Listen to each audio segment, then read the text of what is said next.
All right, thanks for that, Homer. I cannot wait to play some Baja, and really hot on that game. But here's another game I'm really excited about. I'm excited about NBA Live 09. I've got Brent Nielsen from EA Sports here with me, along with GameSpot's own Aaron Thomas. You excited about me, too? I'm excited about you being here, man. This is great news for the show. The girls will be happy for both of you being on that couch. What's going on, fellas? Brent, how you doing, man? I'm doing great, thanks, Brian. Well, so you guys had your press conference yesterday and sort of unveiled NBA Live officially with some really exciting new features. So take us through this. What's big for NBA Live 09 this year? The big thing for NBA Live 09 that we unveiled at the press conference was dynamic DNA. And what we've done is we've partnered with a company called Synergy Sports Technology, and they are a scouting service and analytics provider to NBA teams. They track an amazing amount of data from every game that's played in the NBA, and we're now taking that data that they track and using that to power and drive our core gameplay. So instead of our designers and engineers figuring out, well, is Kobe going to drive to the left or the right in this situation or take a shot, we now have actual data that's driving those decision making. So dynamic DNA breaks down into three main areas. First is player tendencies, so that's actually what you're seeing on screen here. All right, so we're seeing this is determining whether this screen right here. So from any different spot on the court, this is determining a player's decision-making process that they go through, whether they're going to tend to drive to the left, the right, or take a shot in any given situation. Okay. So that's all being driven by actual data from Synergy, and that's tracking in the NBA. Second piece is player DNA.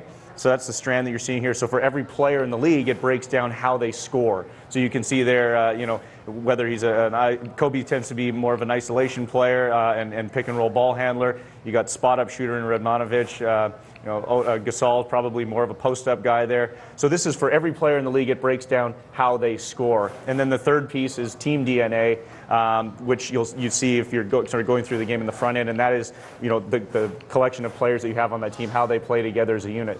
So those three things put together make up the dynamic DNA. Now the dynamic portion of it, the cool part is if you're connected, if you're playing online, we're gonna have daily updates. We're gonna update your console on a daily basis. So if for example, Pau Gasol, who started the season with the Grizzlies, they used him primarily in a pick and roll as a pick and roll man. When he came to the Lakers, he became much more of a post-up player. That's how they used him. So his game changed. The Lakers' game changed when they added him into the mix. And that's what we're going to bring to the table this year. You're going to be able to get those updates. And not only is it just rosters and statistics, but actually player behavior, the way the player plays and the way the team plays. And you'll be able to see and feel that change in your game throughout the course of an NBA season. So how does that mesh with like my tendencies as an NBA Live player? If I like to drive with the point guard at all times, I might be playing against the tendency of the guy who I'm controlling, right? Yeah, and you can certainly do that. You have the ability. That's the great thing about games is you can choose to do whatever you want. And we actually have, you'll see like at halftime and then at the end of the game, we'll bring up your DNA, so how you've been playing as the Lakers. So you can actually see, how do the way I play as this team compared to the real NBA team. So, it'll be the AI that you're playing against will be acting like the real life counterpart and playing to their tendencies. And it's not an exact thing. Like if Radmanovic has the ball at a certain spot in the post, or Gasol has the ball in the post, just because it says he tends to go to the right in the situation doesn't mean he's always going to go. That's just a tendency. It's also something you can use as a defender. You can bring that up and see where he tends to go and then try and play him and defend him in a certain way so that you'll try and force him into a spot where maybe he's not as good a shooter or doesn't tend to be as successful from. So will you be building a so-called DNA profile for your profile as a player, or is it strictly how you play that team? So it's right now it's strictly how you play as that team, but we also have a Be a Pro mode feature where you can play as a single player, and that's where you can track and see how you play as a DNA as a single player as well. So in the 5-on-5 game, it's the team DNA that you're going to see, but when you play Be a Pro in that mode and you're playing as a single player, you'll see your single player DNA. The reason I ask is because I think that would be really a nice feature to have when you're scouting online opponents. Exactly. Is that in there, or is that something maybe for the future? I think that's something that we're looking to build in the future, and there's there's a lot of cool ways that we can look to utilize it. It's something that didn't ship in the game last year, but that we launched post ship was online team play, where you can actually play as a single player against 9 other consoles from anywhere in the world. So there's a lot of cool things that we have in store in the future that will build on that DNA and the online team play. How many, I know they track an absurd amount of stats these days. How many statistics do you guys get from this company for the DNA? I can't even put a number on it. It's so big, and we're just scratching the surface with what they provide. So, the key for us this year was actually getting the focus on the players, the way they play, the tendencies. There's a few other things we haven't even talked about that I can talk about now. I just noticed Matt was bringing up the signature play calling. When he gets the ball back, we can talk about that. But basically, signature play calling is we've got plays that are built in and designed to run specifically for that team. So the plays that they actually run. And that the data will change based on who has the ball and who's on the court. So if Kobe has it, does it all just say me? Yeah. Each option? Run isolation.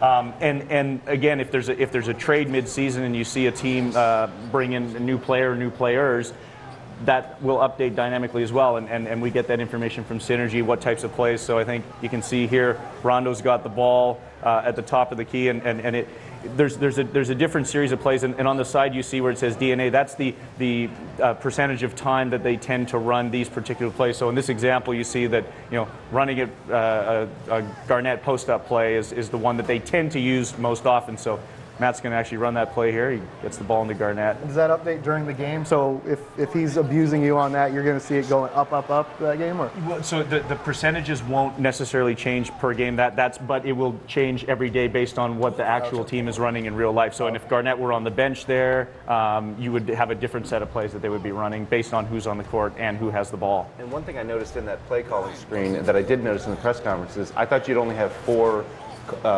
plays that you could call at one time, but you can hit the RB and call additional plays, right? Absolutely, yeah. There's also a really cool feature that we have, which is just I liken it to Ask Madden, where if you just want to run a quick play, you can hit like the Y button and it will just run a quick play for you as well. Cool. I know Don Francis has some NBA Live questions for Brett, and what's going on with that, Don? Definitely. James York out of Sugar Land, Texas wants to know, when's the cutoff for the roster updates? Cutoff for the roster, Matt, you probably know that. Yeah, it's coming up very soon, but again, the great thing is that, as soon as the season hits, anything that we haven't got, again, if you're connected, we'll be updating. And not only will the rosters, the player tendencies and everything and the behavior be updated daily, but we'll be getting the roster updates as well daily, but a couple weeks away. Do you guys know, have you determined how big a download this will be daily? I'm sure it's kind of small, but quick, I would imagine. Yeah, it's so far it's been, when we've been doing the downloads just at the studio during development, it's taking 5 to 15 seconds right now. It is very quick to get the information.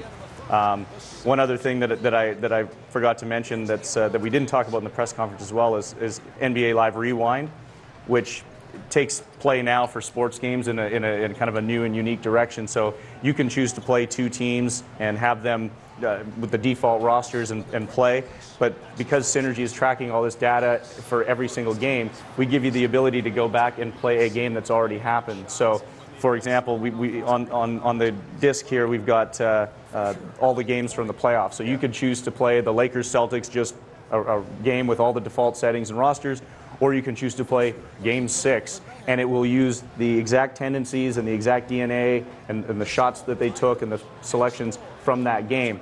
So we'll ship the game with whatever combination of 2 teams that played each other last year, and you can recreate those games. And then as they play games next year, we'll add those, so the next day you can recreate a game from the night before. Just a different way to play a regular Play Now game. So you could pick whether you wanted to get, as the Lakers, blown out by the Celtics or blow a huge lead to the Celtics. Like, both those are available to you. Or if you were a Laker fan, you could choose to try and change that outcome. Yeah, you might be able to guess, but Aaron's not much of a Lakers fan. We got that. Yeah, I think we determined that. Don, maybe one more question. You bet. Stuart Harvey out of Moffat, Great Britain, wants to know, will there be online leaderboards? Absolutely, yeah. On online leaderboards, there's going to be we've got a lot of very robust online features to talk about. Like I said, online team play was a big thing that we launched after the game had shipped last year that we're going to be building on. And in the upcoming months, we're going to have a lot more to talk about how we built on that feature and a lot of really cool things that we're doing around online and online team play. Cool. A lot more to learn about NBA Live 09 in the coming weeks and months. Final question, Brent, when's it coming out? It's going to be coming out for all the consoles on October the 7th.